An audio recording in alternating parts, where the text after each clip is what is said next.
আসসালামু আলাইকুম ভিউয়ার্স। নতুন আরেকটি ক্লাসে আপনাদের সবাইকে স্বাগতম।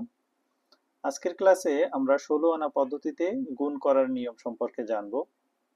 এর পূর্বের ক্লাসগুলোতে আপনারা ১৬ আনা পদ্ধতির যোগ এবং বিয়োগ সম্পর্কে জেনেছেন এবং ১৬ আনা পদ্ধতির ইন ডিটেলস কিন্তু পূর্বের ক্লাসসমূহে আলোচনা করা হয়েছে।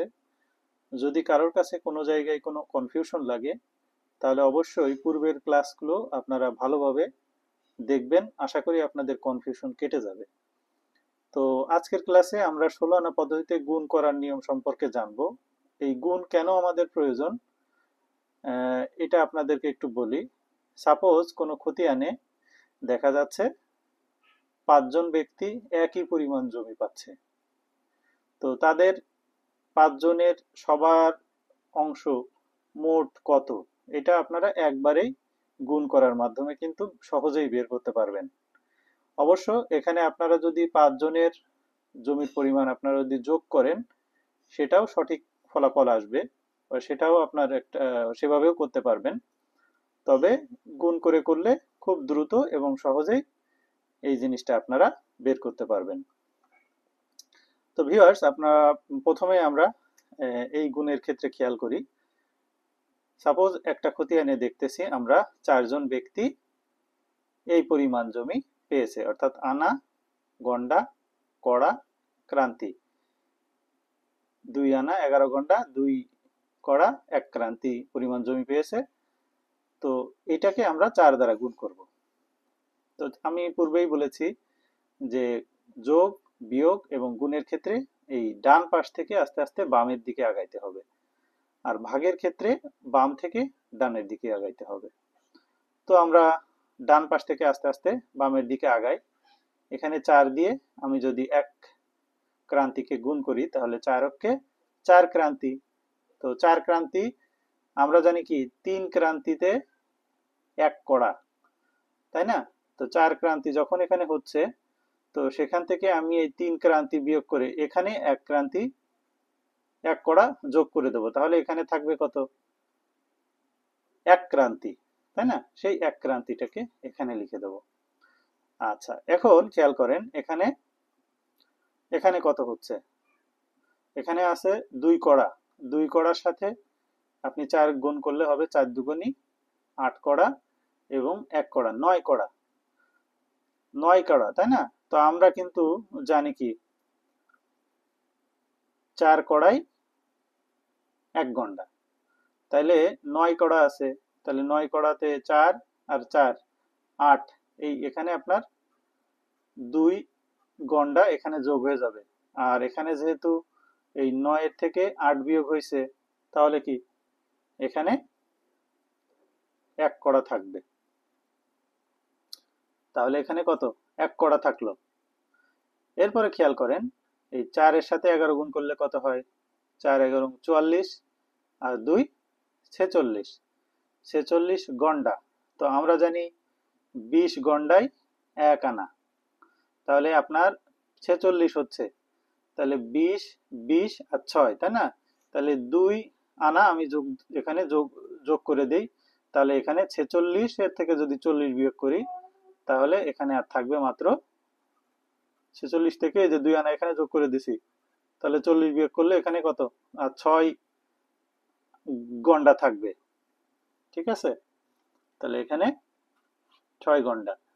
এরপরে এই ৪ আর ২ এটা গুণ করলে হবে ৪ দুগুণী ৮ আর এই ২ আনা, এই মোট ১০ আনা।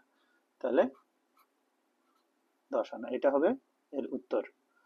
তো ভিউয়ার্স, আপনারা এখানে আরো ২টা উদাহরণ দেওয়া হয়েছে। আপনারা এই ভিডিওটি এখানে স্টপ করে বাকি ২টা গুণ আপনারা নিজেরা করবেন, করে পরবর্তীতে আমার যে সমাধান সেই সমাধানের সাথে মিলিয়ে দেখবেন আপনাদের অঙ্কটা বা উত্তরটা সঠিক হয়েছে কিনা।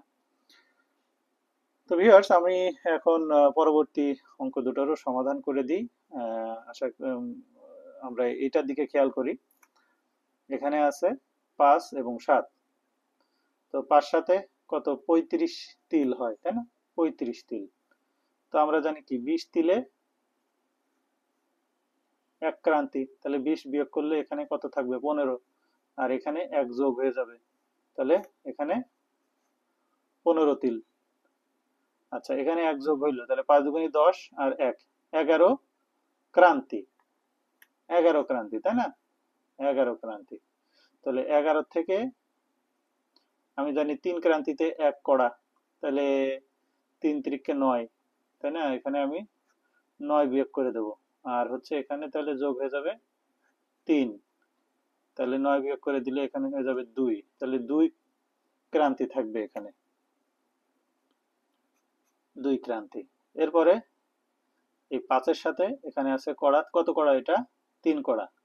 3 5-এ 15 আর 3-এ 18 কড়া।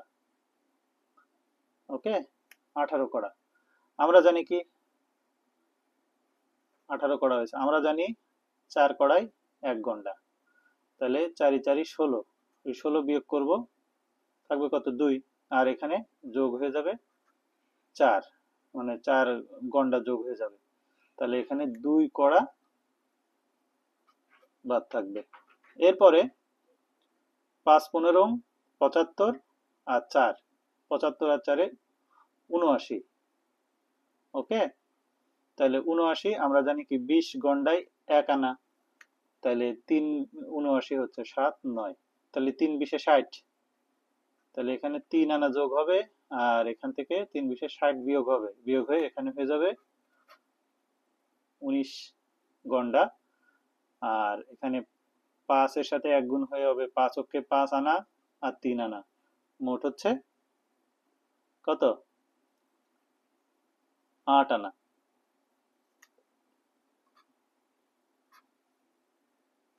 ওকে, তো আশা করি আপনাদের উত্তর আমার উত্তরের সাথে মিলেছে। এর পরবর্তী যে অঙ্কটা আছে, এই অঙ্কটার সমাধানের দিকে আমরা খেয়াল করি। 6-এর সাথে 10 গুণ করে 6 10-এ 60, 60 কি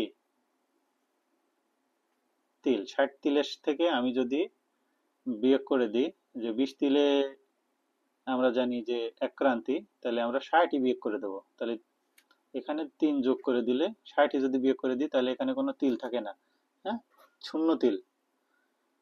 এরপরে 6-এর সাথে 1 গুণ করি, 6-এর সাথে 1 ক্রান্তি, 6 অক্ষে 6 আর 3 9।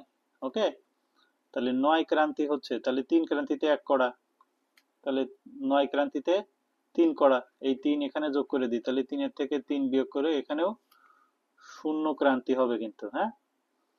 এরপরে এই 6 অক্ষে 6 আর 3 9 কড়া, 9 কড়ার থেকে আমরা জানি 4 কড়াই 1 গন্ডা, তাহলে 4 দুগুণী 8 বিয়োগ করব, আর এখানে থাকবে 1, তাহলে 1 কড়া থাকবে, আর এর সাথে যুক্ত হয়ে যাবে 2। এরপরে 6 12 72, 72 আর 2 74, তো 74-এর থেকে আমি হচ্ছে 20, 3 20-এ 60, 60 বিয়োগ করলে আপনার এখানে থাকবে হচ্ছে 14, তাহলে এখানে 14 থাকবে, আর এখানে হচ্ছে 3 যোগ হয়ে যাবে, তাহলে 3 দুগুণে 6 দুগুণে 12, 12 আর 3-এ 15 আনা, তাহলে 15 আনা কত? এই যে এটা হচ্ছে 12 আনা, আর এই হচ্ছে 3 আনা, 15 আনা। তো ভিউয়ার্স, আপনারা আশা করি সবগুলো উত্তরই আপনাদের সঠিক হয়েছে। আর যদি সঠিক না হয়, তাহলে আপনারা আপনাদের শিক্ষার মধ্যে একটু এখনো মানে ত্রুটি রয়েছে বা ভুল রয়েছে, আপনারা পূর্বের ক্লাসগুলো আরো ভালোভাবে দেখেন বা শেখেন, আশা করি আপনারা সফল হতে পারবেন। তো ভিউয়ার্স, আজকের ক্লাস এই পর্যন্তই। আমার চ্যানেলটিকে সাবস্ক্রাইব না করে থাকলে আপনারা আমার চ্যানেলটিকে সাবস্ক্রাইব করবেন, এই কামনায় আজকের মতো বিদায় নিচ্ছি। আসসালামু আলাইকুম।